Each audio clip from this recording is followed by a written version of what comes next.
Bismillahirrahmanirrahim. Assalamualaikum warahmatullahi wabarakatuh. Waalaikumsalam. Sahabat edukasi, jumpa kembali bersama kami tim promosi kesehatan Rumah Sakit Dr. Zainal Abidin dalam acara Tanya Kesehatan, di mana kami hadir untuk memberikan solusi masalah kesehatan. Baik, kali ini kita akan berbincang seputar masalah kesehatan kanker serviks. Di mana penyakit ini di Indonesia, 1 orang wanita per 1 jam meninggal akibat kanker serviks. Baik, kali ini kami mengundang Dr. Hasanuddin, spesialis obgyn, konsultan onkologi.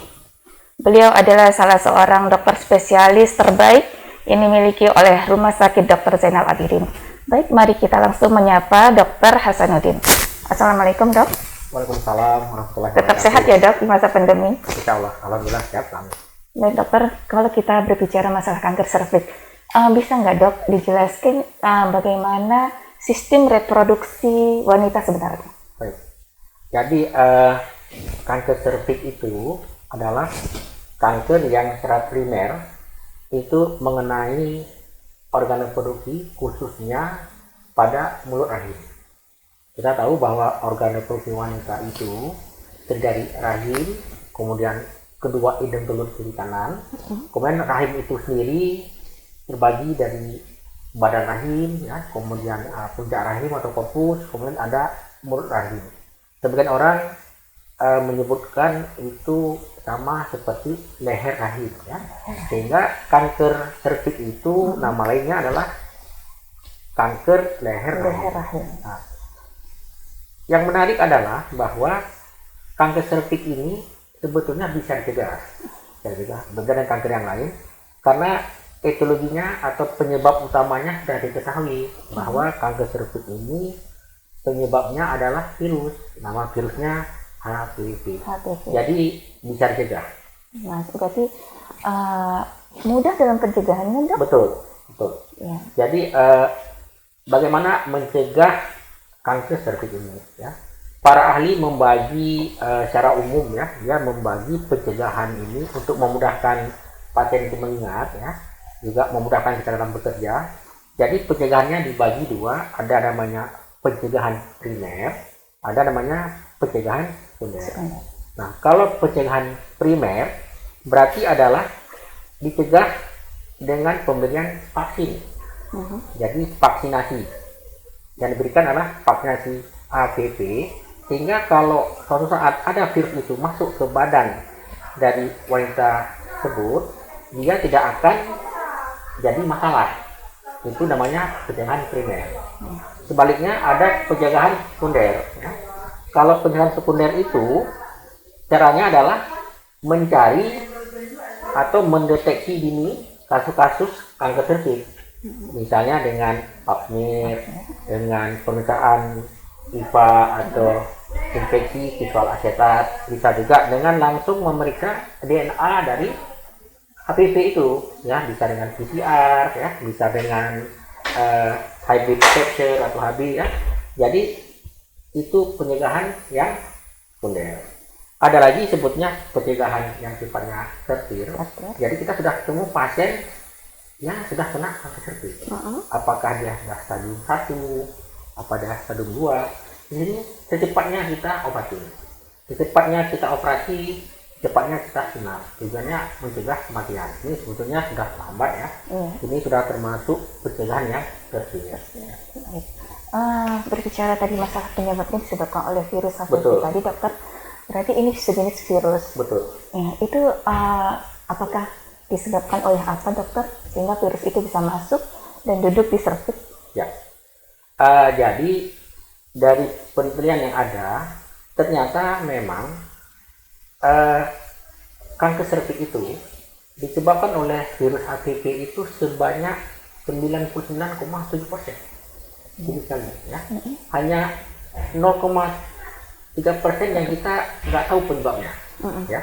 Tetapi penyebab HPV pada kanker serviks itu mencapai 99,7%. Jadi cukup tinggi. Nah, pertanyaannya adalah bagaimana si virus ini bisa masuk ke organ intim wanita yang bersangkutan. Jadi virus HPV itu ya biasanya berpindah dari suami ke istri ya, melalui hubungan seksual. Jadi harus ada hubungan seksual dulu ya. Tunggu sebentar dokter. Berarti virus itu duduknya di laki-laki atau Laki-laki. Oh, dari laki-laki. Cuma kalau ditanya laki-laki dapat dari mana, walau-walau bisa. Baik. Ya, memang ada penelitian di negara maju ya, biasanya kalau suaminya nakal ya, suka ganti-ganti pasangan, artinya dia berhubungan lebih dari satu wanita ya, suka jajan, suka selingkuh, memang banyak berisiko memiliki HPV. Nah, begitu dia pulang ke rumah, dia berhubungan dengan istrinya, istrinya juga akan terkena virus HPV. Nah, seperti saya bilang tadi, ini bisa dicegah. Kenapa? Karena begitu seorang wanita mendapatkan virus HPV di serviksnya, itu tidak serta-merta mungkin kanker. Dia butuh waktu. Waktu, ya. Begitu virus HPV sampai ke serviks dari wanita atau ke mulut leher rahimnya, itu paling cepat jadi kanker itu sekitar 3 tahun. 3 tahun. Paling lama 7 tahun. 11 tahun. 17 tahun. Ya, jadi durasinya sejak serviksnya ini terpapar oleh virus HPV, maka bisa diikuti karena ada perjalanan alamiah dari kanker serviks sendiri. Kita bisa ikuti paling cepat 3 tahun akan jadi kanker, paling lama ada waktu 17 tahun akan menjadi kanker. Jadi kita bisa ikuti. Nah, sering kita mendapatkan pasien-pasien yang datang ke poliklinik di rumah sakit kita, pasien dengan kanker serviks, tapi suaminya sudah meninggal 10 tahun yang lalu, atau meninggal 15 tahun yang lalu. Kita nggak boleh menuduh ibunya ini selingkuh. Karena apa? Bisa jadi sebelum suaminya meninggal, suaminya sudah sempat mewariskan virus HPV kepada istrinya. Baru 13 tahun kemudian istri itu menderita kanker serviks. Baik, berarti perjalanannya sebenarnya karena cukup lama, sebenarnya masih bisa dideteksi ya dok ya. Jadi dokter hanya pada wanita yang sudah pernah melakukan hubungan, pada wanita yang belum pernah melakukan hubungan, apakah ada risiko terkena kanker serviks? Tidak. Selama ini belum ada penelitian yang membuktikan bahwa wanita yang tidak menikah, belum menikah, atau belum pernah melakukan hubungan seksual menderita kanker serviks. Jadi untuk terjadi kanker serviks ini mutlak dia sudah menikah atau barangkali belum menikah tapi sudah melakukan hubungan seksual. Karena seperti di negara maju, di Belanda, Jerman, mereka tidak menikah, tapi mereka sudah sering melakukan hubungan seksual. Ternyata kasus kankernya tinggi. Ketika perjalanan dari tahun ke tahun, dokter, apakah ada gejala yang ditimbulkan oleh penderita? Ada. Pada umumnya penderita tidak mengeluh adanya gejala atau gejala yang khas, sehingga kita sering diabaikan. Jadi dia kaget kalau suatu saat divonis dia kena kanker serviks, sementara selama ini tidak ada keluhan gejala ya. Itu sebagian tidak ada keluhan dan gejala. Namun sebagian lagi ada keluhan, misalnya sering keputihan. Keputihannya agak berbau.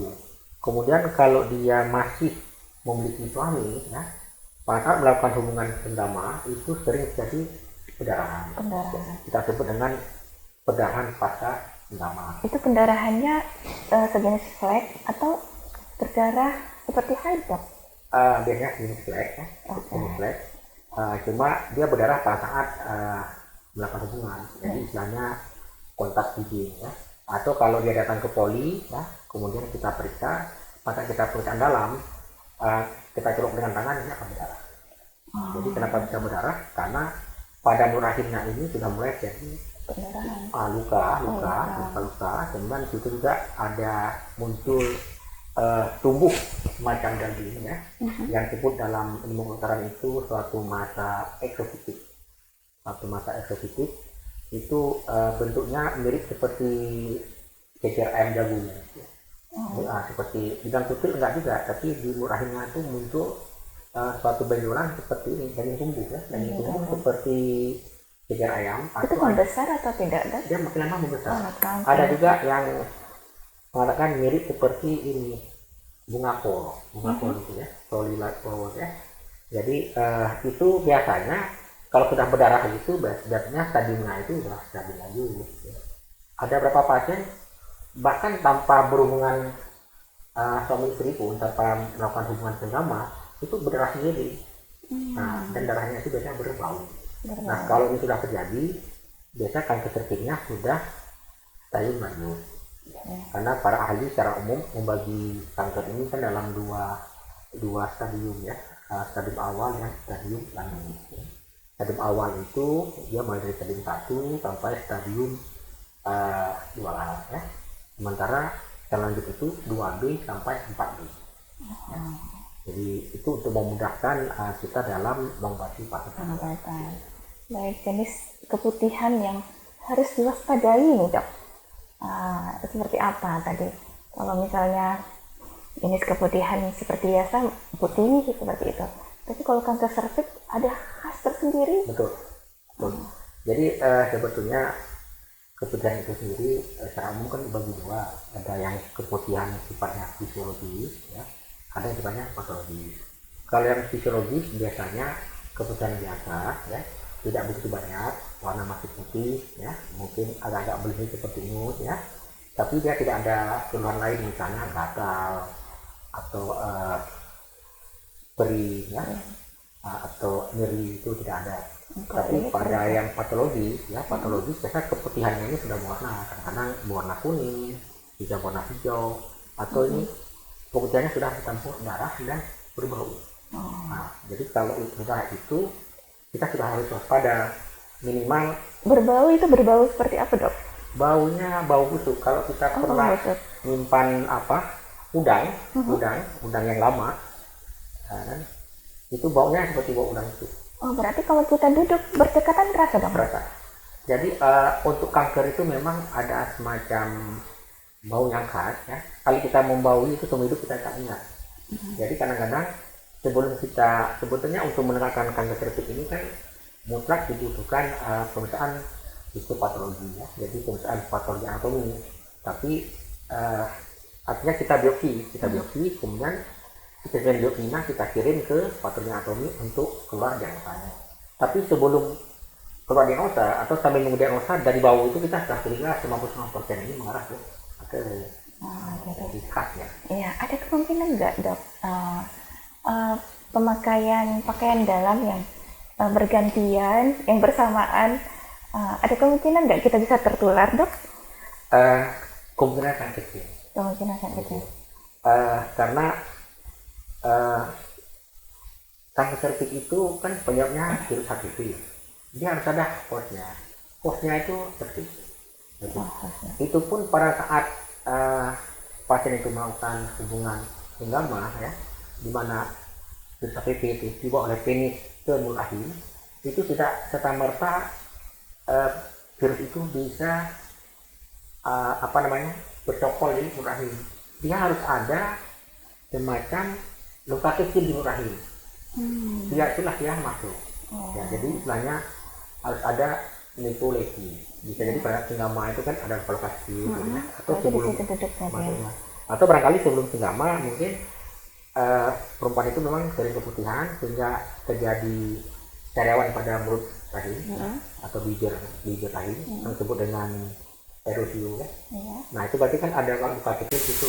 Pas berhubungan senggama, virus itu masuk melalui luka kecil itu. Nah, seandainya mulut rahimnya masih mulus, tidak ada luka kecil, barangkali dia belum bisa masuk. Begitu.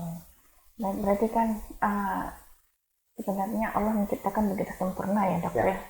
Tapi karena juga pasti Allah menciptakan sesuatu penyakit pasti ada obatnya. Betul. Nah, untuk tindakan yang dilakukan untuk pasien kanker serviks apa, Dok? Ya. Jadi kalau kanker serviks itu, ya, karena tadi penyebabnya virus HPV, ya, biasanya tindakan sudah dimulai jauh-jauh hari sebelum penderita itu kena kanker serviks, ya, sebelum kena lesi kanker. Jadi ada yang namanya lesi prakanker. lesi prakanker. Jadi begitu virus HPV mengenai nur rahim, dia tidak serta-merta menjadi kanker, tapi dimulai dengan lesi prakanker yang bisa diketahui dengan tentang pap smear. Misalnya pada pap smear virusnya sudah ada di situ, tapi dia belum mengenai keseluruhan lapisan dari epitel dari nur rahim. Dia baru mengenai sepertiga gitu ya, sepertiga.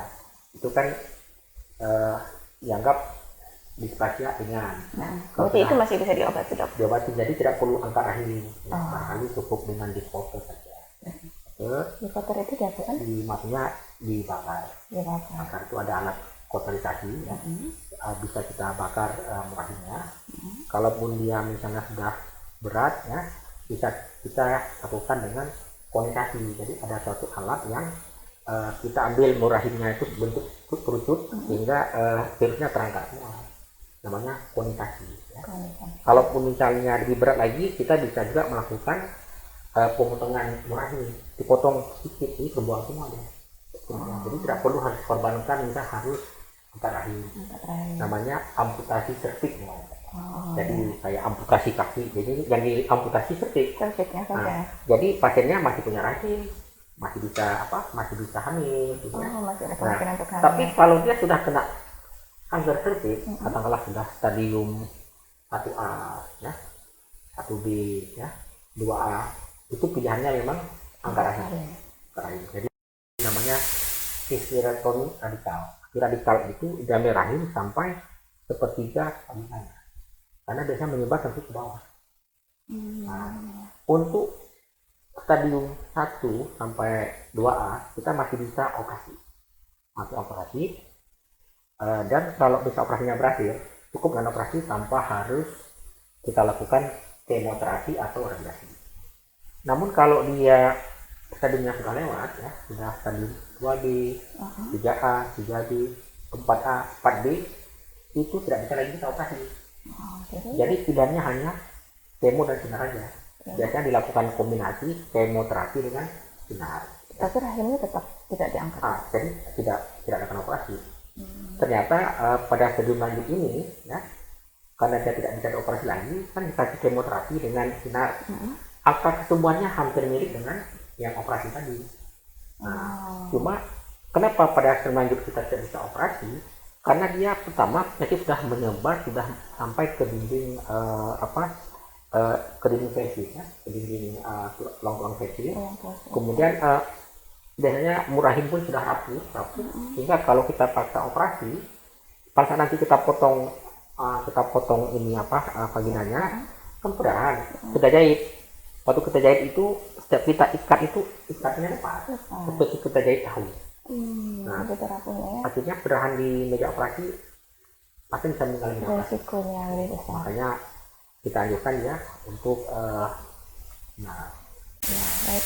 Ini dokter, pada wanita muda jika harus diangkat rahimnya, ini kan banyak pertanyaan, Dok. Bagaimana jika mereka melakukan hubungan seksual dengan suaminya? Apakah terjadi terkendala? Rasa tidak. Karena banyak mereka sudah ada anjuran dari dokternya untuk mengangkat rahim karena masih muda ya, Dok ya. Jadi masih mau bertahan dengan rahim tanpa harus diangkat karena takutnya sakit ketika melakukan hubungan atau bagaimana. Jadi tidak ada pengaruhnya ya, karena kan vagina itu lumayan panjang ya. Jadi dengan mengangkat rahim, vaginanya tunggal, itu nggak akan terlalu berpengaruh terhadap hubungan seksual. Ya, walaupun sebagian ahli mengatakan bahwa titik di spot dari wanita itu kan berada di rahim. Kalau memang rahim kasih diangkat, pas ada yang melakukan hubungan bersama, barangkali dia merasa ada yang kurang besar. Tapi bagi pasangannya tidak masalah. Justru selama ini alasan ibu-ibu tidak mengangkat rahim itu karena mengkhawatirkan pasangannya. Khawatir pasangannya itu tidak puas atau bagaimana. Ternyata tidak ada pengaruh terhadap kepuasan dari pasangannya. Baik, dokter. Untuk layanan di Rumah Sakit Dr. Zainal Abidin, apa saja yang bisa di pasien kanker serviks ini dapatkan? Ya. Jadi untuk pasien kanker serviks ya, kita memiliki fasilitas yang lengkap ya. Di Di sini pada saat dia masuk ke poli, kita langsung melakukan screening, ya. Kita bisa melakukan pap smear, bisa melakukan alat canggih dengan kolposcopy, ya. Jadi teropong langsung ke mulut rahim dengan alat khusus, ya, seperti microscope. Tapi ini langsung ini dengan alat, ya, namanya kolposcopy. Kita bisa melihat apakah ini sudah kanker apa belum, sudah menyebar apa tidak, ya. Kemudian kita sini juga mampu melakukan operasi yang radikal sekalipun, ya, walaupun dia sudah berat, alhamdulillah mampu, ya. Kemudian setelah kita operasi, kalaupun ternyata penyakitnya ternyata sudah menyebar ke tempat lain, kita bisa melakukan kemoterapi. Kemoterapi ini cukup lengkap, ya. Kita punya ruang kemoterapi khusus di rumah sakit lama, ya, di ruang Kusina. Kemudian kalau misalnya dia sudah menyebar ke tulang, menyebar ke tempat lain, ya, barangkali perlu dilakukan sinar. Nah, sinar kita kan sudah ada gedung baru, ya. Mungkin kalau siap itu kita lakukan sinar di sini. Nah, selama ini kita karena gedung barunya belum selesai, jadi pada masa yang sinar kita masih menunggu ke Medan, ke rumah sakit ada Malik, atau kita rujuk ke rumah sakit Montpellier. Jadi untuk fasilitas di Zainal Abidin sudah dapat dilakukan semuanya, ya dok, ya. Apalagi sebentar lagi kita mempunyai gedung baru yang lebih mutakhir. Baik dokter, berbicara masalah pap smear tadi, itu untuk screening, ya dok. Betul. Itu wanita berapa bulan sekali harus melakukan screening? Ya, karena tadi perjalanan alamiah dari kanker cervix itu bisa diikuti, antara 3 sampai 12 tahun, ya. Maka ibu-ibu kita anjurkan dengan pap smear tahun sekali tersebut, ya. Bahkan di negara maju, ya, dianjurkan kalau dia melakukan pap smear setiap tahun hasilnya negatif selama 3 kali berturut, berikutnya dia cukup barangkali pap smearnya 3 tahun sekali. 3 tahun sekali. Jadi misalnya tahun ini dia pap smear negatif, tahun depan negatif, tahun depannya lagi negatif. Berarti kan sudah 3 kali negatif dalam waktu 1 tahun, tahun. Berikutnya bisa dia 3 tahun sekali. Ya, untuk hasil dari pap smear itu biasanya apa saja yang terbaca, dok? Ya, jadi pada pap smear itu akan dibuat apakah cervixnya normal, ya. Kemudian apakah cervixnya itu sudah ada virus HPV. Jadi ada virus HPV itu biasanya di situ dijumpai adanya satu koilosit, ya. Jadi kalau ada koilosit itu berarti dia sudah ada virus HPV. Ini penting. Karena kalau kita mau vaksin dia, kita tunggu virusnya hilang dulu, ya. Dia sembuh dari virus baru kita vaksin, itu yang ideal. Kemudian dari vaksin juga bisa dikatakan ini sudah kena virus HPV dan sudah sepertiga bagian dari lapisan cervixnya, epitelnya itu sudah kena sepertiga bagian. Mereka akan membantu sudah terjadi displasia ringan. Kemudian berikutnya kalau sudah kena 2/3 bagian sudah lebih berat, mereka akan mengatakan displasia berat. Berikutnya ternyata sudah kena ketiganya, seluruh lapisan dari epitel mulut rahim itu sudah terkena semua prosesnya, ya. Mereka akan mengatakan displasia berat. Nah, jadi urutannya dari normal, displasia ringan, displasia sedang, displasia berat. Nah, kalau udah displasia berat, tinggal satu langkah lagi menjadi kanker cervix, namanya karsinoma in situ.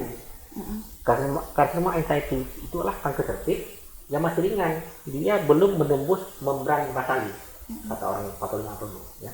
Nah, kalau dia sudah menembus membran basalis, bukan lagi stadium 0, itu sudah stadium 1, ya, 1A. Nah, jadi jemaah itu bisa dibuat ini, ya, diagnosanya. Tapi kita punya golden standar.